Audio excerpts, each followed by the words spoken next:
Ever needed a map when you had no internet? Google Maps lets you download maps for offline use, so you're never lost even without Wi-Fi or mobile data. First, open the Google Maps app on your smartphone. Next, tap on your profile picture in the upper right corner to open the menu. If you're using an older version, you might see 3 horizontal lines instead.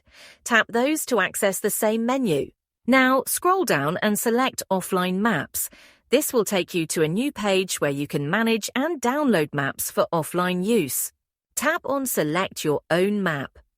A blue rectangle will appear, allowing you to adjust the area you want to download. You can zoom in or out to select a larger or smaller region, but keep in mind that the file size varies based on the area. You'll see the storage size at the bottom of the screen. Once you've chosen your area, tap Download, and Google Maps will begin saving it to your device. When the download is complete, you'll see it listed under your Offline Maps section, along with the file size and the date it was downloaded. If this guide helped you, give it a thumbs up, subscribe for more useful tips, and hit the notification bell so you never miss out.